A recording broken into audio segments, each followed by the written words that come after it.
Well, jeepers! You're listening to Smash or Pass. Hey everyone, welcome to another video on the JayBee Hey. and Milly channel. Today we are going to be reviewing the Harum Scarum Sanitarium. Hope I said that correctly. JayBee, I know I hadn't seen this one for a while, I don't know about you, but for those that haven't seen it for a while like me, or that perhaps from the newer kind of audience haven't seen it before, can you give us a bit of a plot summary?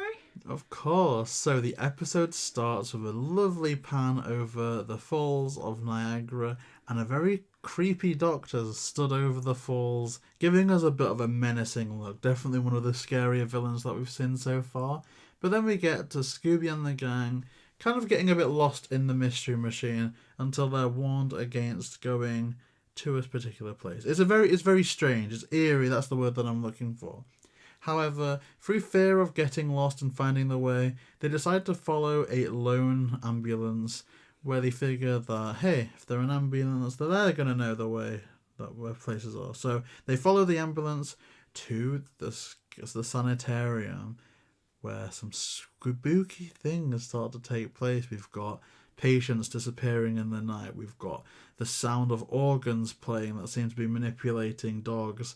It's one of the spookier, one of the wackier kind of plot lines that we've dealt with. So let's dive into it right now. Indeed, let's. Okay, great. So, firstly, the name of this, being a sanitarium and stuff like that, I don't know, I feel like it kind of added an older audience vibe to it. I don't know why, because I heard the title, and I don't know if it's just how I interpret it or what I associate it with, but for me, a sanitarium, I kind of think about, like, people going ghost hunting. Now, what is a sanitarium? Is it what people used to call hospitals? Is it what people used to, like, is it like an American thing? Because I was thinking, like, things have progressed in terms of mental health. What was once called or referred to as a loony bin then became a mental asylum, which now the days don't exist because we're more familiar with mental health and how real and serious it is, and that it isn't, oh, we're going to just put these people away like they're pariahs. It's, no, this is a genuine thing that we can help with. That's what I was thinking it was, like what used to be a kind of mental asylum.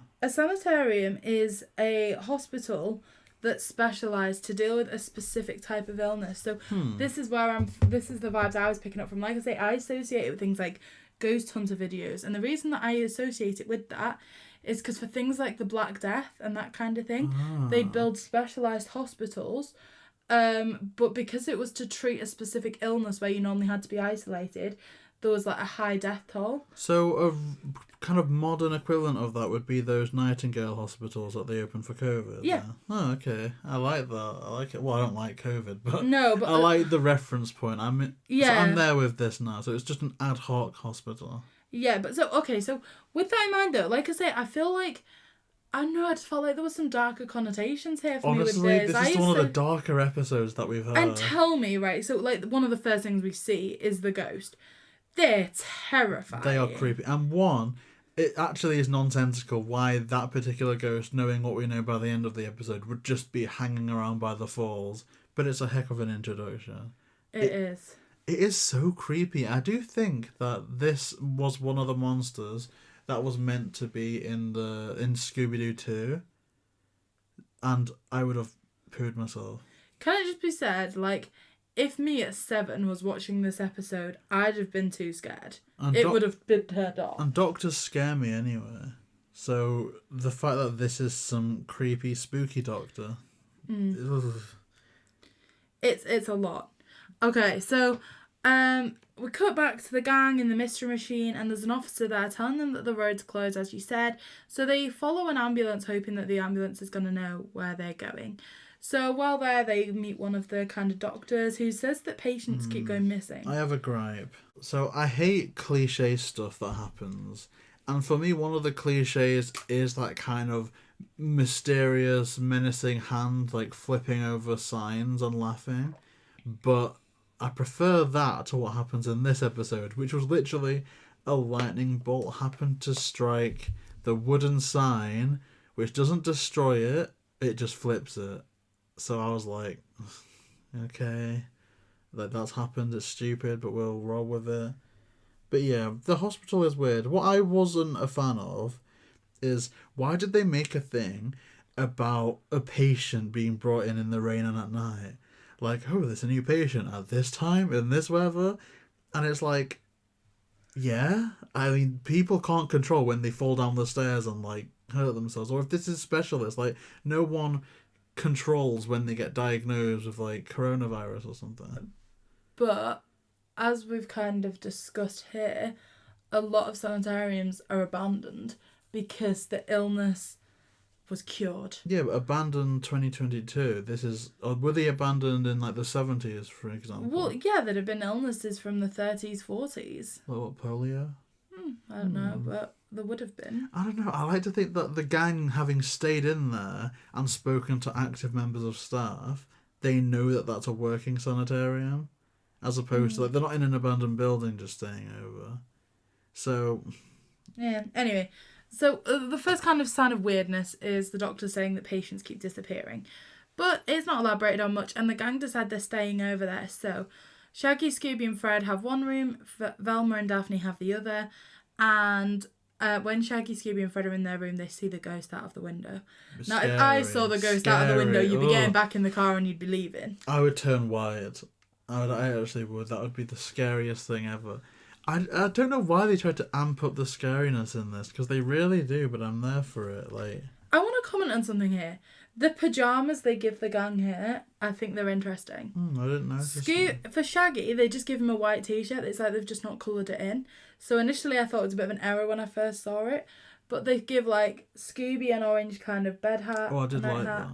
that. Fred's has the same collar he normally would, that blue kind of collar. Because initially I thought he was kind of in bed with his clothes on. It was just that there was that kind of collar there. But then Velma looks like she's about to go out in the snow. Yeah, I think I don't know why they don't reuse more of the models, because I think they did for Daphne, but I don't know about the others. It's so weird. I mean, they do all types of stuff that is just unheard of. I don't know if it's just because it's a cartoon, or maybe it was a different climate in the 70s in America, but just the fact that you could go to some weird house, some old person says, oh, you can have the spare room, and you just stay there, is utterly bizarre. Yeah, I think it's more of a time thing, isn't it? Okay, so from Daphne and Velma's room, they can see patients that they believe to be dead leaving the hospital. That's dark. It is dark, because at this point you don't know what's going on. Like literally, we just see bodies, what we perceive as bodies with the wigs and everything, being led out of the hospital, at least 3 or 4 of them, and then being loaded up and taken somewhere, like, mysteriously. Like, that's crazy. What doesn't add up, though, is we know, and kind of spoilers, but this is like an ancient episode, that the weird doctor that invited them in the first place isn't involved with it. We know that they're not actually bodies, but the weird doctor says that patients keep disappearing. So there's a little disconnect for me from that It's how, angle. because surely he's got to have spoken to patients. Yeah. Unless they just say, oh, a patient arrived. They go into a room, oh, the patient's gone, because they were actually gold. But then the doctor that works there is like the most gullible idiot ever. And surely if they're bringing patients in, where are they getting the gold from? Within the hospital? Or are they literally just bringing people in and taking them straight back out again? Or they... See, that's the thing. The gold, obviously, isn't illegal, as far as I know. But then what was the connection between the sundial and the potion? Is that where they're making gold? And is the illegal thing the transportation of the gold from the illegal thing Canada is how they America? get it into America without paying like import tax, and not only that, but to smuggle it in affects the value of gold within America. Okay, so that's the crime. So I guess what they're doing is they're making gold. I don't know, can you make gold? I mean, they're doing something with a potion in a hospital. I thought at one point they were doing some Fast and Furious level stuff, like, you know, when they go into that tunnel, because I know we're skipping ahead here, but you know they go into that tunnel, I thought that tunnel was under the border, and I'm sure Fred alludes to it, and that's like some Fast and Furious level stuff where they were like trying to smuggle like other stuff into like South America. Yeah, it definitely is either on the border. I mean, it's a path to and from America, Canada. So it's dodgy, and there actually is an underground. You know, last time I was in Niagara, there's like actual like tunnels under the thing, which is really scary. So Well, where that's they've maybe got... why they were at Niagara Falls then. It was right next to where they were doing the thing. It is crazy though. There's some places where you can, like when you go on holiday and it says like welcome to such and such because you go onto like the localized network. There's parts that you can go in Niagara Falls that then welcome you to America. Okay, I don't need to do what I'm just doing. I was actually Googling the location of Niagara Falls literally, to see if it was on the border, but yeah, it is. it's right. Okay. Oh, gosh. It's whack. Okay. We should go one day. So, one thing that is a bit creepy as well is that the doctor hypnotises the dogs.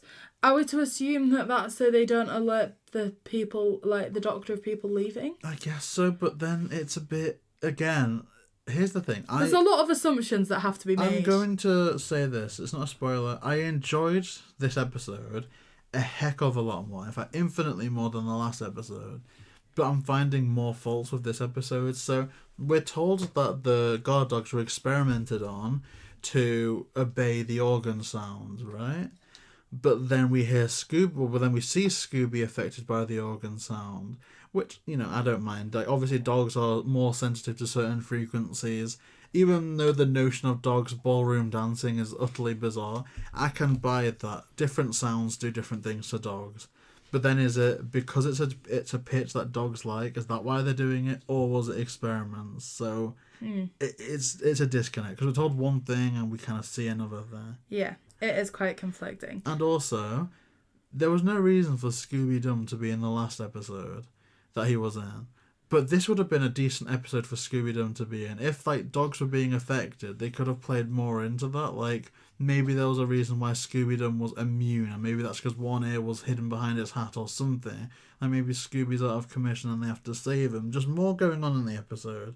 Because if there's a dog-themed thing, then maybe he's more used to it. I don't know. It's a weird one. Yeah, maybe. But you hate Scooby Doo. I hate Scooby Doo. They're ridiculous. I just don't particularly see the point. Okay, so they get to the morgue and see that the bodies weren't real. It's the gold bars. Shaggy and Scooby get taken by the kind of bad guys because they think that they are two bodies that will have the gold. So the mystery machine follows the ambulance into the tunnel we were just talking about, where they're beginning to wrap the gold up to look like bread so it's easier to smuggle into the country.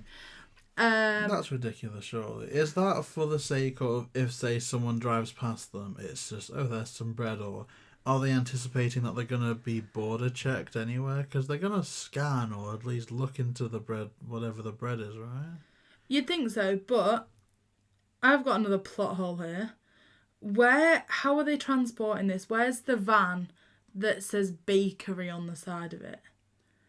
Oh, yeah. Like, are they going to put loaves of bread into the back of an ambulance? Do they ever get there? I guess we don't actually see They don't, the but other end. like, it's got to be more elaborate than this, surely.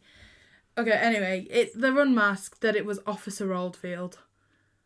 Yeah, just the That's random officer. The only other person really that we see. Again, this is kind of standard. The only person that we see that isn't the gang is probably the monster. So, I mean, I've been quite negative, but I did enjoy the episode anyway, JayBee. If you smash or pass? You won. Huge shout out to that little creature that's in Scooby's apple. Oh, yeah, it's cute. That was one of my favourite moments. But yeah, honestly, this is a very sloppy episode, plot-wise, and even pacing, I want to say. They could have lingered more on the creep factor if that was the vibe of the episode versus all the tangents that they kind of went on. But then I'm the last person that can argue at tangents. But ultimately, this is just such an enjoyable episode. The atmosphere around the sanitarium is classic Scooby. Even the dynamic of the gang is peak in this episode, and the elaboration, like, it was wacky enough to be, oh yeah, this is Scooby, this isn't too serious. But it was also believable enough to actually have some degree of, like, oh yeah, we can, like, relate to it almost. Like, it's not too bizarre. So this may be one of my favourite episodes of this series so far, so I'm going to smash it. How about you? Would you smash or pass the Harum Scarum Sanitarium? I agree with you. It's one of my favourite episodes so far this series. I don't know how we've picked up on so much negativity and yet enjoyed it so much, but we certainly have. And, like, there's just a lot that was enjoyable. Like, I like that they took a darker tone. Like, I could enjoy this as somebody that's 24 just as much as I would have done as someone at 12 or 13. Like, it was a bit darker. It was a bit more interesting. I've got to say that I'm feeling a part 2 of something here, Because when I was watching this, I was almost thinking this would be a great monster for the live-action Mystery Incorporated series to do. So as we go through more episodes, I think we need a part 2 of that top 10 list. Interesting. Well, we'll see what happens. So, yeah. That was the Harum Scarum Sanitarium. What did everyone think about the episode? Comment down below. Let us know. And if you want to hear more reviews, then please like, comment, and subscribe. JayBee and Milly.